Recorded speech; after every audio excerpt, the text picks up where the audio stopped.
کبھی نہ ختم ہونے والی زندگی کا وہ آخری مرحلہ، جس کے بعد نہ موت ہے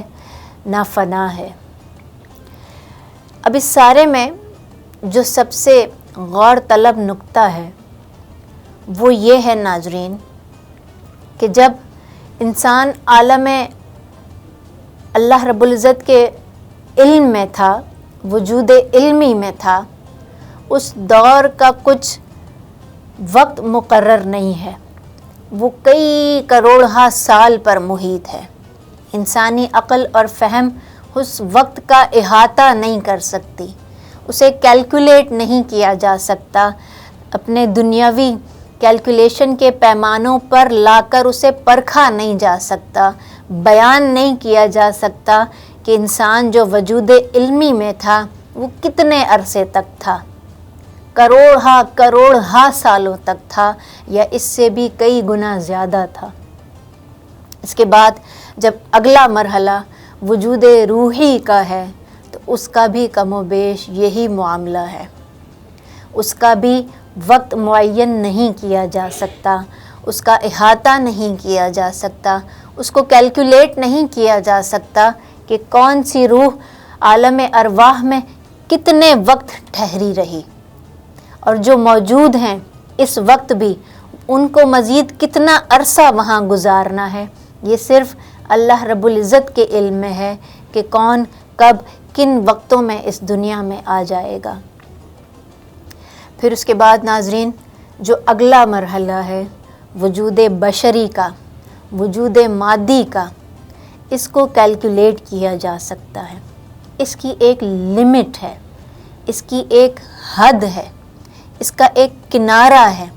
اس کا ایک اینڈ ہے۔ اس دور کی جو ایوریج لائف ہے 60 70 80، ہم اس کو 100 تک سمجھ لیتے ہیں، ہم یوں مان لیتے ہیں کہ انسان 100 سال تک زندہ رہے گا، تو پھر بھی جو پچھلے 2 مرحلے میں نے بیان کیے اس کے نسبت یہ نہایت قلیل دور ہے، اور نہ صرف پچھلے دونوں ادوار کے مقابلے میں بلکہ آنے والے اگلے دونوں ادوار میں بھی وجود مادی، وجود بشری سب سے کم ترین دور ہے انسان کا۔ یہی وجہ ہے کہ اللہ رب العزت نے اس دنیا کو، اس دنیاوی زندگی کو مچھر کے پر سے تشبیہ دی ہے۔ وجود برزخی کو اگر دیکھیں تو اس کا بھی یہی حال ہے، کچھ اندازہ نہیں کہ کون کتنے برس سے اس برزخ میں موجود ہے۔ اور ناظرین اس کے بعد وجود اخروی، اس میں قیامت کا ایک دن ہی 50,000 سال پر محیط ہے، ایک دن ناظرین 50,000 سال پر محیط ہے، اور اس کے بعد جنت یا دوزخ الامان والحفیظ جس کے نصیب میں لکھ دی جائے گی، وہ کبھی نہ ختم ہونے والی زندگی ہے۔ اب یہ جو ساری ایک تمہید آپ کے سامنے رکھی ہے، اس کا مقصد یہ ہے کہ ان 5 ادوار میں، انسانی زندگی کے ان 5 مراحل میں جو سب سے قلیل المدت دور ہے وہ یہ وجود مادی ہے، وجود بشری ہے، مگر انسان کس قدر نادان ہے، کس قدر غافل ہے اور کس قدر بے وقوف ہے کہ اس نے اپنے اس دور کو سب کچھ سمجھ لیا۔ یہ زندگی اللہ رب العزت نے ہمیں عطا کی تھی آزمائش کے لیے۔ قرآن کریم میں اللہ رب العزت نے فرمایا موت اور زندگی کو اس لیے پیدا فرمایا کہ وہ تمہیں آزمائے کہ تم میں سے عمل کے لحاظ سے کون بہتر ہے۔ ناظرین زندگی ملی تھی آزمائش کے لیے، زندگی ملی تھی رب کی رضا کو پانے کے لیے، زندگی ملی تھی مختصر سے سٹے کے لیے۔ دوران سفر جس طرح کہیں گزرتے وقت ہم تھوڑی دیر کے لیے رک جاتے ہیں، ٹھہر جاتے ہیں، ایک مختصر سے دورانیے کے سٹے کے لیے زندگی ملی تھی، مگر ہم نے اس زندگی کو ہی اپنا سب کچھ مان لیا اور اپنے اصل مقصد سے بہک گئے۔ اپنے اصل مقصد سے بھٹک گئے. ہم بجائے اپنی زندگی اللہ اور اس کے رسول کو راضی کرنے میں گزارنے کے ہم دنیاوی طلب، آسائشیں اور مادی چیزوں کے پیچھے لگ گئے. یہ زندگی کہ جس کا دار و مدار ہماری آخرت پر ہے، ہماری آخرت کا دار و مدار جس زندگی پر ہے اور ہماری برزخ کے احوال کا مدار جس زندگی پر ہے. جی ہاں ناظرین، جو شروع کے 2 مرحلے ہیں، وجود علمی، اس کا کوئی حساب و کتاب انسان سے نہیں ہوگا.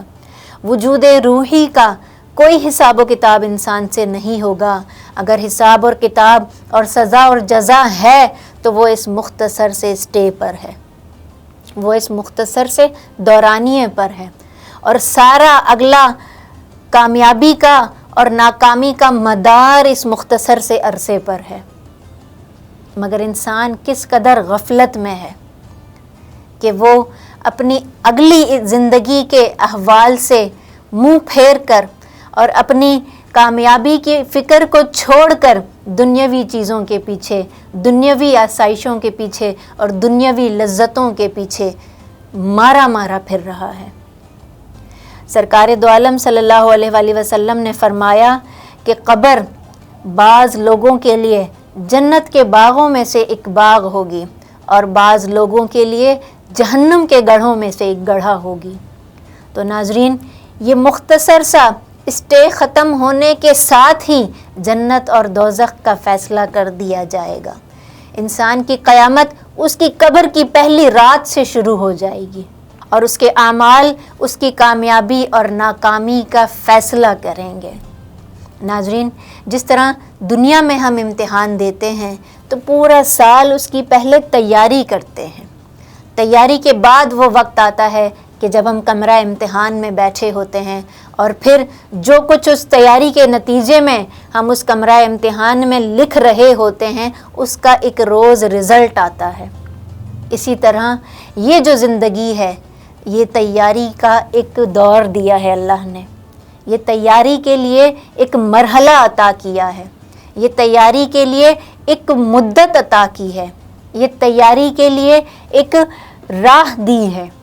کامیابی کے لیے مہلت دی ہے، جسے ہم دنیاوی چیزوں کے پیچھے لٹائے پھر رہے ہیں. اور جنت اور قبر اس رات نتیجے کے اعلان کی شام ہے. اس رات ہمارا رزلٹ ہمارے دائیں یا بائیں ہاتھ میں تھما دیا جائے گا اور عالم برزخ جنت اور جہنم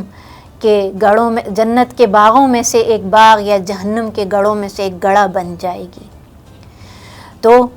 جتنا اس دنیا میں رہنا ہے ناظرین، ضرورت اس بات کی ہے کہ جتنا یہاں رہنا ہے اتنی کوشش یہاں کے لیے کی جائے، اور جتنا وہاں رہنا ہے اتنی کوشش وہاں کے لیے کی جائے. جتنا یہاں اسٹے ہے اتنا یہاں کے لیے جمع کیا جائے، اور جتنا وہاں اسٹے ہوگا اتنا وہاں کے لیے تیاری کی جائے. تو آج کے پروگرام کا میسیج یہ ہے کہ ہم اس مختصر سے اسٹے کو اپنا سب کچھ نہ سمجھیں، بلکہ اس موقع کو، اس وقت کو، جو گھڑیاں بچ گئیں، جو وقت رہ گیا، اور اس ماہ مبارک کے صدقے میں اپنے آپ کو بدلنے کا ارادہ کریں،